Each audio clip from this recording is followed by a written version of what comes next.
In 5, 4, 3, 2, and 1. And welcome everyone to this episode of the Real Leaders Podcast. I'm your host, Kevin Edwards. Joining us today is Amit Bouri, the CEO of the Global Impact Investing Network. Amit, thanks for being with us today. Thank you for having me, Kevin. I really appreciate it. So Amit, of course. So Amit, I'm on LinkedIn this morning, maybe like 30 minutes ago. Not kidding. I'm not making this up. Mark Cuban's on. And he's talking about Shark Tank. How's the show going? What type of investments are you looking into? What advice do you have for leadership? And he was talking about socially conscious businesses. He's like, we're excited about these businesses. And in this time right now, we're going to need these businesses more than ever. He goes on to say, I quote, "Capitalism wasn't perfect. We can make changes now during this reset." So Amit, the Global Impact Investing Network was started in 2009. It's 2020. We all know what's going on right now. We all know what happened in 2009. How does this story go? Well, I think it's really important to draw that comparison because the impact investing movement really got a lot of momentum coming out of the last financial crisis. And at the time, the world looked very different. But some things were the same. We knew that if we're going to move the needle on big systemic issues like inequality, climate change, we're trying to have a positive impact on local communities or huge global issues, one thing was crystal clear, that government and philanthropy alone were not going to be sufficient to get the job done. Now, they're still important, but we had to change the way that the private sector was operating. At the time, we had this whole community of leaders all around the world who were putting purpose front and center, for their companies. Entrepreneurs with incredibly compelling visions, and these are people operating in the U.S. and Europe, but also in places like East Africa and India and elsewhere. But when it came to raising capital, it was really critical for them to get investors who backed them because of their mission, because of their purpose, and not in spite of it. And that need was really what drove the growth of the impact investing market. What if we got a world of investors together who are prioritizing a positive impact that business could have? Financing that directly and helping businesses become more effective at achieving their financial and impact goals. And that was really, coming out of that last crisis, what drove a lot of the momentum around impact investing. And I think when it came to the investors themselves, there was this recognition that business as usual wasn't working. And it created some openness for people to think differently. Now, when we think about where we are today, and we're in the midst of the crisis unfolding, we don't really know when we're going to hit a new steady state or a new normal. And I do think that this is a time where everyone's reeling. We're trying to make sense of the world that's around us. We're trying to understand the health crisis, the financial crisis that's resulting from it, and also the crisis in confidence. But as the dust starts to settle, I think we are going to have space for a real conversation about how do we want the relationship between business and investors and society and the planet to look differently going forward. I think impact investing is part of that solution, but I think we have to have a big conversation globally about what's the right balance we want to have between the private sector and the public sector and society at large. And so I think it's going to be an incredibly important kind of inflection point with how we want the world to evolve going forward. It's an interesting point you make right there. And I think that's really what's happening. That's where leaders are separating. Can we, like the problems that we face today, I'm going to think about a long-term approach, not a quarterly approach right now. And can I use these problems and use my business problems to be changed in a socially constructive way? What does that look like for right now? And you're saying investors are key in this situation. A lot of the entrepreneurs come on the show. We're not going to work with investors that don't align with our mission. So the question for you, Amit, is how are these investors' perspectives changing right now? And how has it changed even since 2009? Yeah. Well, I think one thing that's happened since 2009 is that impact investing has become much more popular and more accepted. Back when I was involved in founding the GIIN in 2009, no one was talking about impact investing. The term wasn't really in use at all. to the point where we debated whether or not we should actually call my organization the Sure. GIIN, something that had impact investing in the title. Now, there were people who are investing in affordable housing in places like the US, sustainable farming around the world, people who are doing venture capital with a social or environmental focus. But we were really trying to change a new way of thinking. It was incredibly ambitious and very aspirational, but we had a strong conviction that there's a whole universe of investors out there who are committed to not only making more money, but to having a positive impact on the world. Who had a strongly held belief that there was a role for money that was bigger than just making more money. And since then, of course, now impact investing has gotten a lot of traction and momentum. We have members at the GIIN that are active on 6 continents. We have some of the world's largest financial institutions, some of the world's kind of titans of finance and technology. We're very committed to impact investing. Huge global forums and communities that have become very interested in impact investing. Everything from the World Economic Forum to the Young Presidents Organization, to the G7, and I think now we have a lot more legitimacy and a lot more experience. And my hope is that has set the stage for investors to play a positive role in shaping the evolution and recovery from this big crisis. Because we have a lot more experience globally with how people can put money to work to achieve economic progress and financial success, while also having a positive impact on communities and the planet. And that's exactly what we'll need coming out of the recovery of this crisis. Do you think that's exactly why businesses were started in the first place? And do you think kind of the leadership, I guess the people at the top, have kind of failed society and the environment through this? Well, I think one thing that a lot of people talk about, this new focus on business, being really responsive to broader stakeholders, businesses and the planet.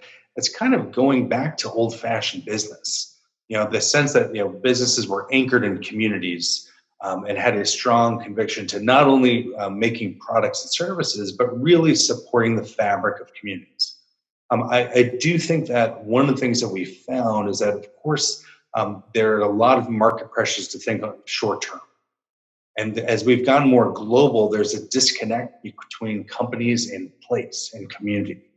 And as a result, that does lead to some kind of divergence from the way we think about the health of a company and the way we think about the health of a community and the planet. So I think part of this is bringing back old values, but I also think part of it is being much more sophisticated about how we think about the impact of a company beyond just its financial impact. That measuring success goes beyond just a stock price or quarterly earnings, but we're actually thinking about the impact on employees, on customers, on communities, and on the planet. And one of the things that we do at the GIIN, and that is a hallmark of impact investing, is really trying to promote impact measurement and management. So what are the actual metrics you would use to measure success?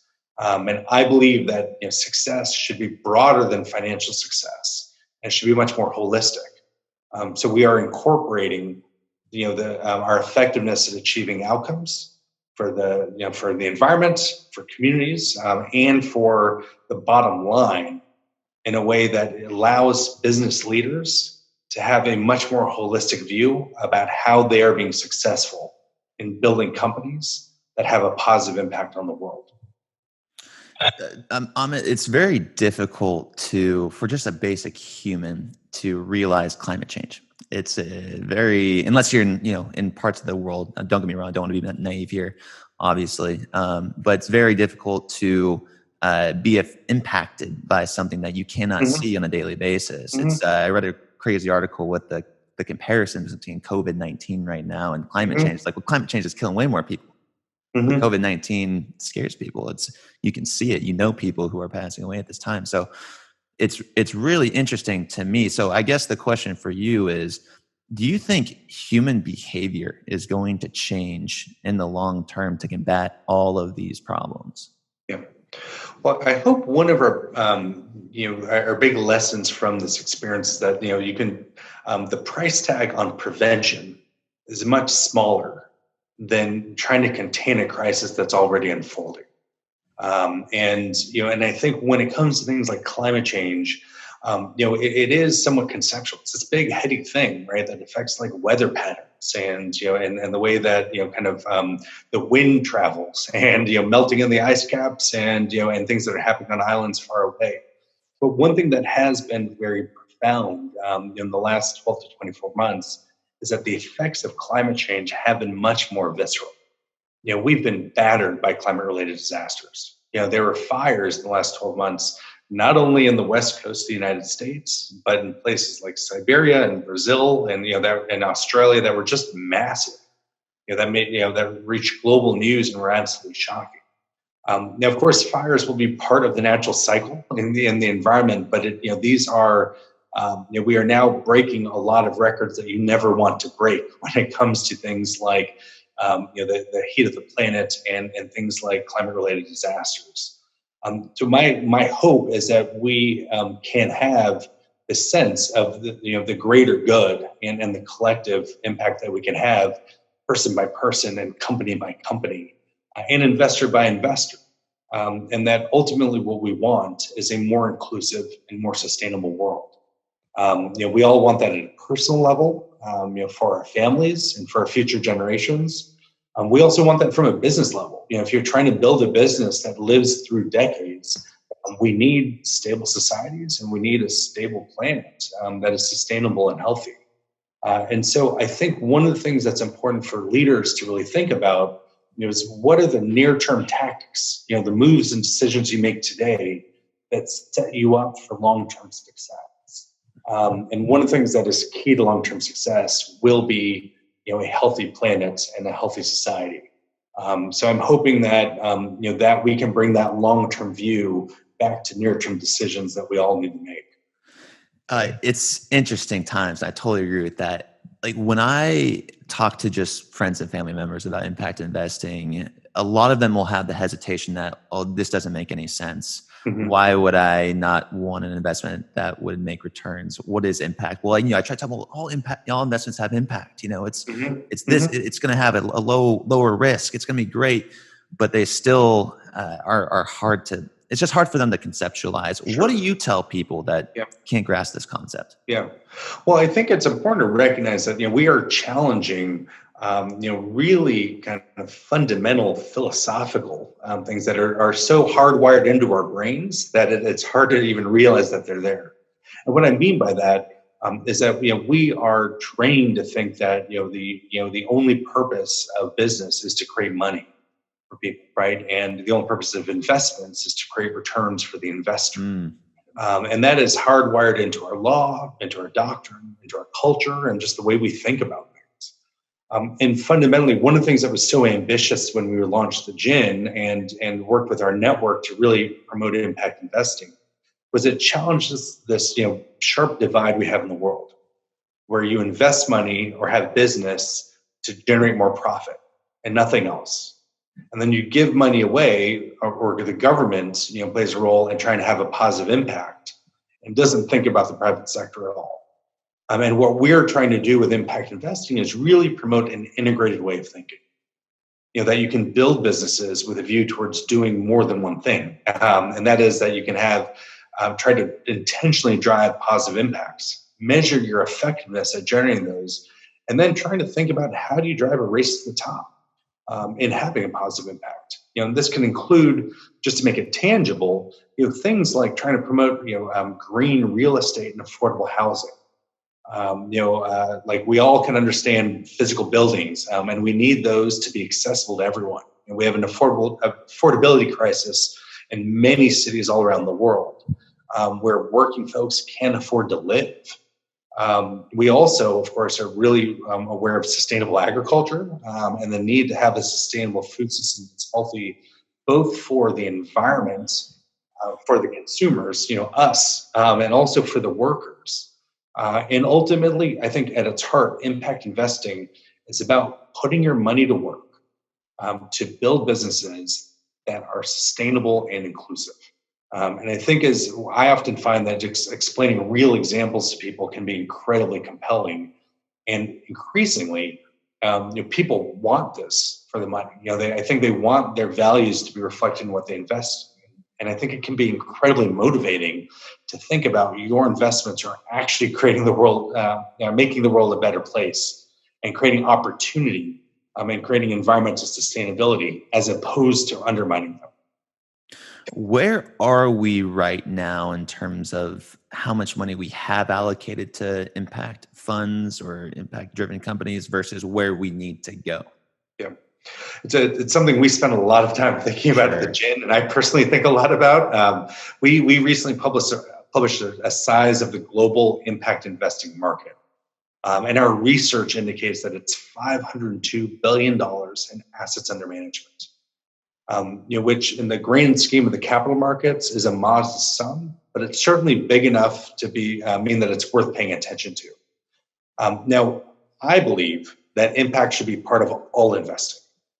That every single investor all around the world should always be thinking about how do they optimize for the greatest positive impact alongside their financial objectives. And so I think that impact investing should be part of everyone's portfolio. And where it would just be common for us to have a conversation about, what is your portfolio doing to help mitigate climate change? Or what is your portfolio doing to help lift people out of poverty around the world? And we know from the United Nations and other sources that this number needs to get up into the trillions of dollars to really have a sustainable world. And so we have a lot of kind of tailwinds and momentum that we carry into this conversation. But of course, we have a lot of work to do to realize the full potential for impact investing. I had a guest on the show that said 2% of the U.S. GDP goes to nonprofits. Now I just want to clarify for our audience here, are your investments going to nonprofits? And how do you see business as a force for good or mission-driven companies impacting the nonprofit sector? Yeah. Well, I think so. The majority of impact investing is going into private companies. And so that is, there can be investments that are made for nonprofits, typically loans, that can help facilitate things like the development of new facilities, the creation of affordable housing, and other things that have a real positive impact. But the majority of the capital in impact investing is financing companies through equity and debt and other instruments. And so it is investing, where investors are expecting to get paid back the principal plus returns. And I think that is one thing that's important to distinguish between impact investing with the focus on positive impact and all the great and important work that's being done through philanthropy and charity. And our view is that impact investing is very much a complement to the work that's being done by governments and by nonprofits.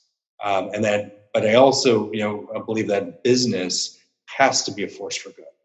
If we want a sustainable planet and if we want a society that is more just and fair and balanced, business sector has to be part of that solution. Amit, how would you describe a business as a force for bad? Well, I think the notion of there's a lot of different ways to think about business, and one can be that it is extractive. That it's taking resources and it's trying to squeeze as much money out of those resources as possible. I think there's another view where you can actually, and this is of course the view that many impact investors are trying to promote, is that there's an incredible power in business models and market-based solutions. And we need to finance those companies that are both trying to generate important economic activity and create economic livelihoods for their employees and for the owners of those companies, but also in their DNA is woven a strong sense of purpose and social mission. And that is what impact investing is focused on. I think business itself can be agnostic. It can be used for good or for bad. We're trying to shape an economy where business is a powerful source for good and where capital is allocated to reinforce those companies that are really driving a positive impact in their communities and on the planet broadly. I found a lot of people in our space have come to this awakening because of their children. They're thinking of the future. They're realizing that businesses are profiting off of the future. And right now, we're in this time of like this interregnum. 2020 is an odd year. It's going to be a really odd year. And we're kind of between these reigns where like the environmental cost of capitalism just can't be comfortably ignored anymore. It just cannot be. So what's really the message that you're putting out there to bring impact, or to bring investors, traditional investors, private equity institutions over to this awakening, this impact idea? Yeah. Well, I think it's really important to call out the fact that a lot of people want impact investing. People want their money to be put to work to do good in the world. And we have to build a financial system that services those clients in a way that they can actually allocate their money towards high impact investments. As you point out, this is a time of incredible flux and uncertainty. When real leadership is actually required. We are living in a very tumultuous and volatile time. As a result of the health crisis from COVID-19 and the financial crisis. And from that flux and that dynamism, I think is also a real opportunity for us to rethink what we want our society to look like. And I do think that this intergenerational view is really important because everyone at a human level wants their kids to live in a world that has great opportunity and a healthy environment and a real stable and thriving society. And ultimately, as investors, we all want things to perform in the long term. And those two things are aligned when we think about impact investing. So I think this is a moment where it's really important to underscore the opportunities that investors can have to have a positive impact. And the benefit we have from going back 10 years, like where we started, is that we have a decade of experience and track record and growing sophistication in impact investing. So there are people who are entering the market now have a lot to lean on. Something that was incredibly pioneering when I was part of founding the GIIN is now seen as much more commonplace. So we have major pension funds, insurance companies, global banks, private equity firms, and so on, who are already active in impact investing and are increasing their allocations over time, which means that they're leaning into their impact investment strategies. And I think that can be one of those important markers of credibility for those folks who are really trying to figure out if this is right for them. That's good to hear. And from what I've heard, it's rare these days that investors don't take into account, impact investing or ESG into their portfolio. And it's great times to be in right now. No, there's no doubt about that. Challenges though. Early challenge for me was understanding all of the jargon being thrown around. What is impact investing? What is ESG? What is blended value? What is shared value? What are some of the problems that the GIIN is doing right now to identify and make sure investors are brought up to speed? Yeah. I think that's important to highlight. I'm glad that you asked, because I do think that this is, it's a conversation that is incredibly dynamic right now. So people come to this with a lot of different perspectives, fundamentally trying to think about how to make their investments have a positive impact on the world. From our perspective, one of the biggest questions that we get at the GIIN is like, how do we actually know that we're having a positive impact, and how do we measure it? We know how to measure financial performance. We've had decades upon decades of thinking about the metrics we use. And when it comes to impact, it needs to be more than anecdotes and stories. Stories are incredibly compelling and powerful, but we want to know the hard analytics that allow us to understand our impact. The GIIN has been working and actually trying to develop this category of sophistication around impact measurement and management for over a decade. And we actually just launched a new system called Iris Plus, which is free and it's online, but it allows investors to start with those upfront intentions. And we're trying to help promote gender equality, or trying to help increase sustainable agriculture, and identify the specific metrics backed up by evidence that they should be using to track their performance. So I believe that ultimately what we want is to think about success differently. So success isn't just about financial performance, it's about financial and impact performance. And I think that is part of the work of the GIIN, is to build in this culture of how do we drive a race to the top when it comes to impact. Hmm. And ultimately, I think that will really help clarify the market to many of the folks who are so excited about impact investing, but trying to figure out how they make sense of this incredibly dynamic and exciting market.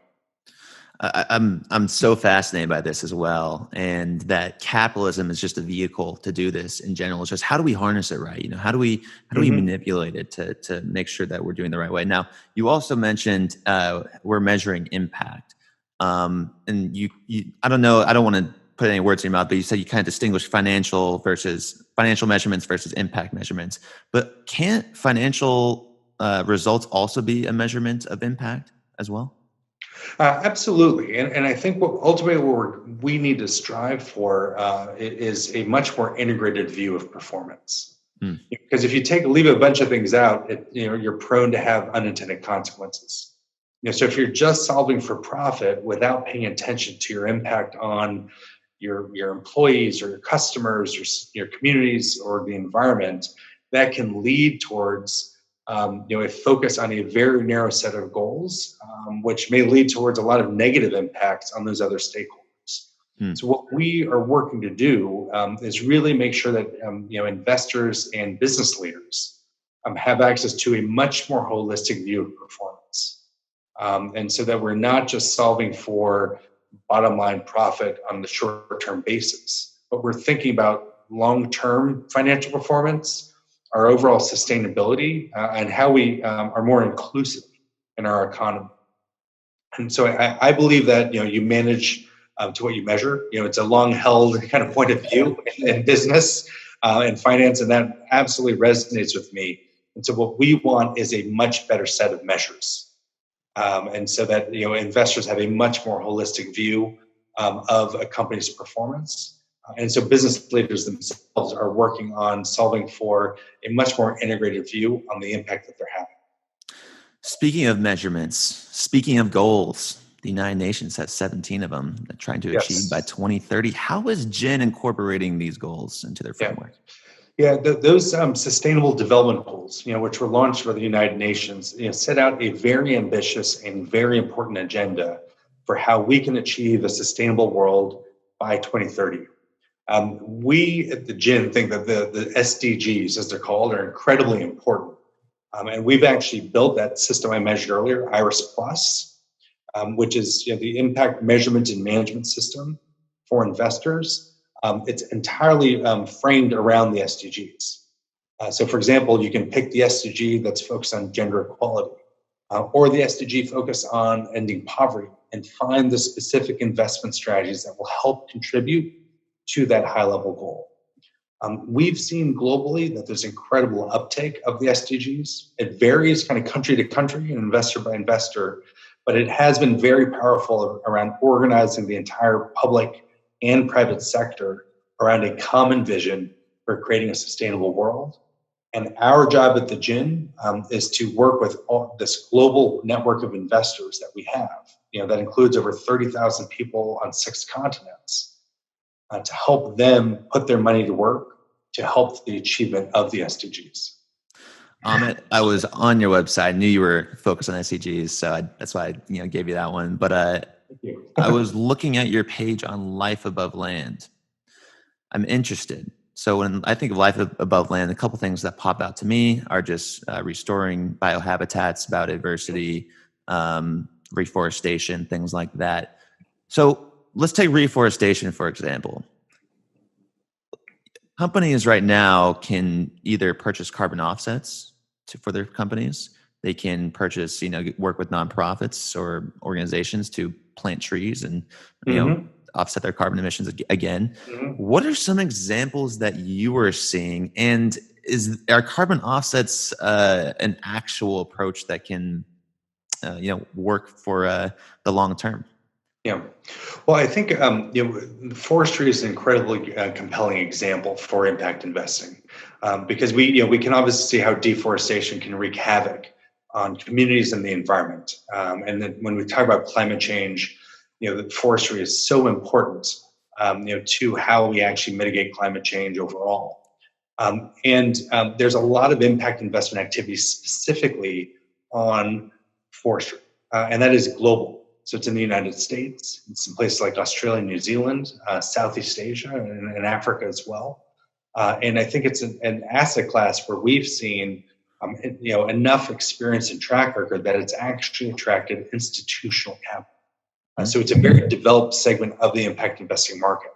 And the reason why people prioritize it is, one, because it has a huge impact on carbon sequestration. And so it can help mitigate climate change. But also for some of the other reasons that you raise. So it can be helpful for stewardship of water resources and biodiversity. And I think one of the things that's so fundamental about how we need to think about the role of investing in a business going forward is, how do we live in better harmony with the planet? Because we know we'll need business activity and economic activity, but we need to do so in a way that actually supports a healthy planet, which of course supports healthy life on land, where you started this conversation. And so figuring out the right way to do sustainable agriculture and sustainable forestry are critical ways in which we need to drive investment capital to support the right business models that are reinforcing a healthy planet, not undermining it. What are some investments right now that excite you, that are going to be game-changing up in this next decade? Well, there are countless examples all around the world. Sure. And that's one of the things I love about the GIIN, is that we have a global scope. We have investors who are active all around the world. And one of our recent events had people from 80 countries represented. And so it just underscores how there's so much great work being done all around the globe. A couple of the types of things, just to illustrate how this can take shape, things that I'm very interested in. One example is just the development of like urban farming models. In many places in the U.S. where we have cities that have declined, we have a lot of land that doesn't have a purpose.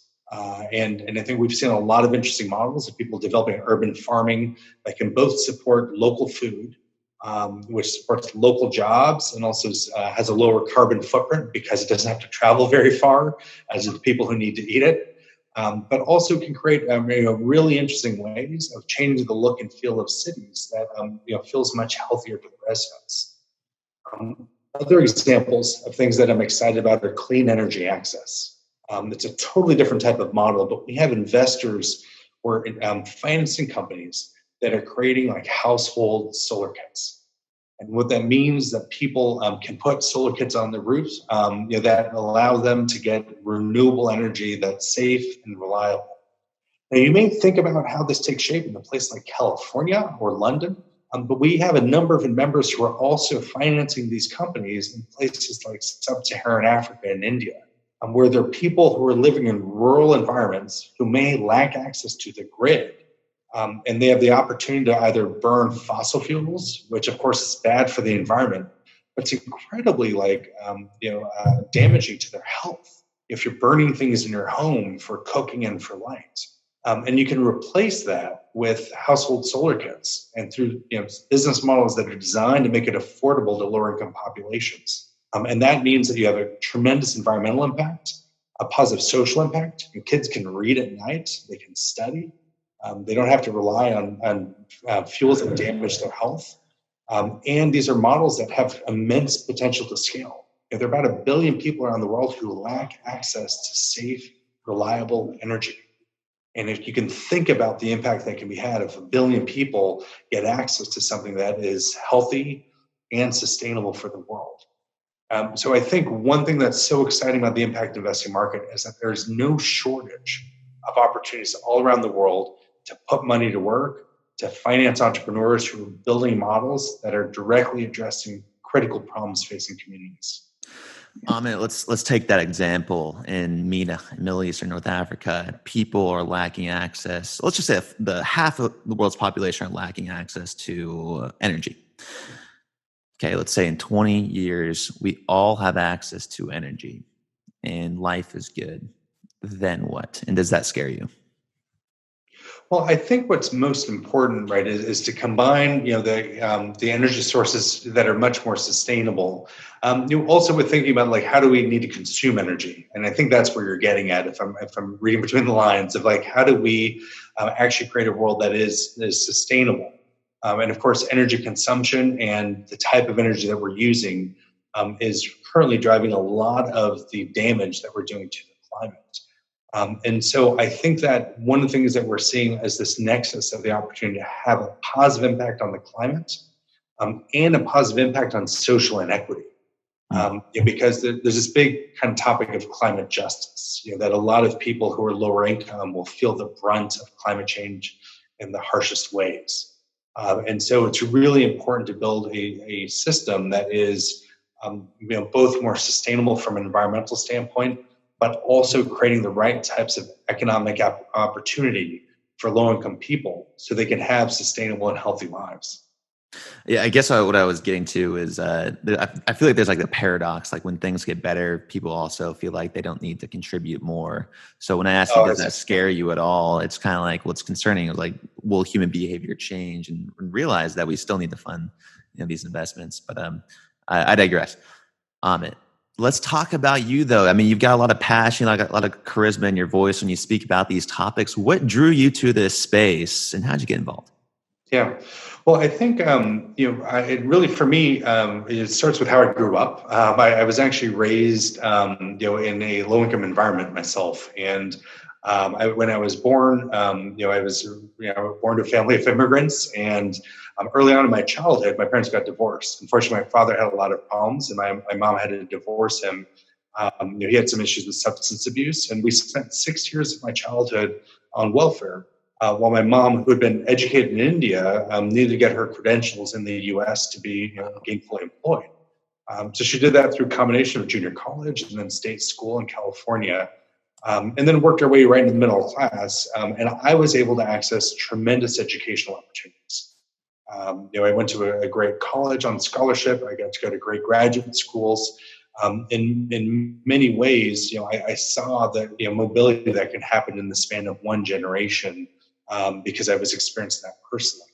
But I didn't lose sight of the fact that those opportunities are not available to everyone, and that it's important for us to create a society where we can lift up all people. So I have been really trying to think about in my career the best way that I can play a role in that and trying to drive those opportunities for everyone. I started off my career working in strategy consulting in Southern California, and I loved that work. I got a lot out of it, but also wanted to apply those business skills directly to having a positive impact on the world. So I ultimately ended up working for a nonprofit in global health. I went to graduate school and then was really trying to wrestle with how do I kind of integrate my passion for business models and for the opportunity to scale private sector solutions with my desire to have purpose and impact front and center for my career and my life. When I was working for a consulting firm that worked just for social sector organizations, that's where the opportunity came to help start the GIIN. It was incredibly kind of ambitious and entrepreneurial. Like I mentioned, there was no one talking about impact investing back then. And I was raised in an environment where I was very just raised to be risk averse because we literally didn't have much that we could afford to lose. And I actually didn't appreciate that I was very entrepreneurial in spirit because I never allowed myself space to think of myself that way. I was always trying to take a safe route until this opportunity to create the GIIN came about. And so for me, we are in a business sense, we're not only just trying to create an organization in the GIIN, but we were trying to create a whole category, right? The category of impact investing. And so it's a leadership through an orientation of trying to change the way that people think about the role of capital, not just how do you promote a specific product or service like a normal kind of corporate leadership model would revert to. And so I find this work incredibly compelling. I love the fact that I get to work with a community of people all around the world who are accomplished business professionals or investors that are committed to having a positive impact on the world. And so it's a very wonderful place to be at the GIIN because we are part of this amazing network of innovative leaders who are so deeply focused on impact. How to change minds, behavior change is very difficult to do sometimes. And I'm sure one of the types of persons that you're trying to change the behavior of are government officials, people who actually can structure society. Now, what has the SEC done? Have they done anything to help increase investments in this area? And then how important is government leadership for the world to be a better place? Well, one of the graduate schools I went to was a school of government. So, and the reason why I went there is because I do believe that government plays a very central role in setting the rules of the game and also sending powerful signals about the world that we want to live in. The job of government is to really set priorities for the public good. By definition, what do we want? It should represent our collective view on the society we want to live in. I think that one of the things that I also think is so important to setting the agenda of government is that governments do respond to the demands of their society, right? Like the voters and citizens who shape their mandate. And one of the things I think is really important for impact investing to focus on is making sure that this is a broad-based movement. That it's not just the investment professionals or people at the top of business hierarchies who are thinking about these issues, but it's everyone who's thinking about how their savings and how their retirement accounts contribute to the world that they want to live in. What we've seen is that that the rule makers, whether it's the SEC or organizations like the Small Business Administration, others can play a very significant role in driving more activity around impact and sustainability. My hope is that we continue to see more and more leadership from government in driving the private sector to have a positive impact on the world. And it's important to underscore at a time where we see a lot of partisanship all around the world and a lot of political polarization, that this has appeal across the political spectrum. For those who are on the political right, this is really about trying to harness the power of the private sector and business models to have a positive impact and to drive solutions to problems. For those folks who are on the left who are thinking about wanting to make capitalism more responsive to the needs of ordinary people, workers, customers, society at large, and the planet, this is a way of changing the way that the engines of capitalism are focused. And so I do think that government plays a critical role, that there's broad support across the political spectrum for this. And my hope is that we see more and more government leadership in engaging the private sector to drive a healthier society and planet. Do corporations have to report like their negative externalities? Do they have to report their sustainability? And what is the difference between like greenwashing in situations like this versus operational sustainable integration? Yeah, well, I think that it really varies based on where you are in the world. We have not seen a lot of government mandate disclosure around social and environmental factors yet in the United States. I think there's room for the government to really require more of that. We've seen a lot of companies that do it voluntarily because of their own commitments to sustainability. And in some cases, as a respond to pressure they've received from activists and other stakeholders. Now, one thing that we have our eye on is in Europe, there's actually a big movement around and trying to drive reporting around sustainability amongst companies across the entire economy. And I think that will start to raise the bar for what's expected of companies when it comes to the metrics that they're measuring and sharing with the public. And so I think that will have a global ripple effect about driving more disclosure of social and environmental factors throughout the world. But I do think there's a leadership and an interest from every government in the world to drive more demand for disclosure and ultimately to require it of companies. Because it is important for us to understand all the impacts of a company, positive and negative, on society. And that information is really important for us to understand how we build an economy that is more sustainable and is more inclusive. That's very relieving to hear. I'm glad things are shaping up around the world and taking this into interest, especially for generations past us. When I interview social entrepreneurs, Amit, they say, I'm not going to take on an investor that's not aligned with our mission. What, like impact and missions. How do you, Amit, define impact? Mm-hmm. Well, I think about impact as the intentional focus on having a positive impact, backed up by real measurement and commitment. I think intentions are matter, but what ultimately matters are results. And so I think a lot of what's important is to connect those upfront intentions to the real results you're driving, at a company level, but more importantly for communities and for the planet. And so, that is really front and center for how I think about impact. But it's important to underscore that that can be applied across sectors. So you can have a positive impact in anything from like financial inclusion to sustainable agriculture. We talked about forestry and clean energy access and affordable housing. And so there is this overarching lens of impact that can be applied across sectors and across an entire portfolio.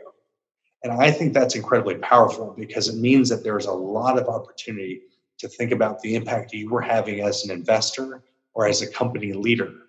And that it's important for us to all push ourselves to have a greater impact and to drive a race to the top when it comes to the impact that we're delivering to the world. You've thrown around the word inclusive a lot today. I just want to make sure we expand on that for our audience. Sure. You just mentioned a lot of that. What does inclusive mean to you? Yeah. Well, I think one way to situate it is that we started this conversation by looking back at what's happened since 2009. And right up until this coronavirus-induced crisis, we can look at that period as a time of great economic growth. The stock market has had kind of record successes. And yet, when we take a deeper look, that growth and those benefits have been incredibly uneven. We've seen rising inequality. And so we have not had kind of a balanced period of progress from the last financial crisis. And so when I think about inclusion, it is about making sure that we include everyone in our economic progress and everyone in a more sustainable future. So that means more vulnerable populations, so lower income folks. It also includes dimensions around gender and diversity, and that to make sure that those benefits and that economic progress is felt by everyone, and that we make sure that the lowest income people and the most vulnerable populations are brought along in that progress and benefit from those periods of expanded growth. And my hope is that looking forward to the next decade, that we can take those lessons from the past and really try to build a more inclusive future where the benefits of our progress are felt throughout. So we see real wage growth throughout the economy, that the state of the ordinary worker grows and they have a real sense of progress in their livelihoods. And that it's not just about the people who are at the top of our economic pyramid. I really like that answer. And I really like that word inclusive. It's been thrown around in the last 2 weeks in this podcast. And so I've been all over it. But the thing I like about inclusivity that I think is so dear to leadership. I mean, I think leadership, especially real leadership, is just the ability to, simple as this, the ability to connect with a bunch of different people in a bunch of different ways. And if enough people are connected, then inherently you have a movement. And I think that's really what GIIN is doing here by providing that context, giving a roadmap, educating investors, and including the people, the organizations, the communities, and the countries as well. Now, Amit, to you, what is your definition of a real leader? I believe a real leader is about a sense of purpose that's much bigger than themselves. I very much aspire to the model of servant leadership, where you see leadership in service of the greater good.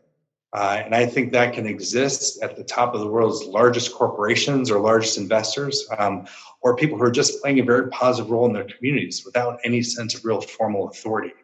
But it is the sense that real leadership is about benefiting others. Bring out the best in everyone you connect with, whether they work for you or work with you. And I do think that leadership is challenging. We all know that. I think when times are good, leadership is easier. But in times of crisis, leadership is all the more important. And I believe that we are at a time where real leadership is absolutely critical. The world is facing unprecedented challenges. We're navigating an incredible amount of uncertainty. And it's important for all of us to step up, in our firms, in our communities, and our cities and in our countries to really play a role in charting a better future coming out of this crisis. I love it. Amit, just want to appreciate you for coming on the show. People, let's give Amit a round of applause, a virtual round of applause today. Thank you. For Amit Bouri, I'm Kevin Edwards, asking you to go out there, think bigger than yourself. And always, folks, keep it real. Thanks, Amit. Appreciate you. Thank you for having me.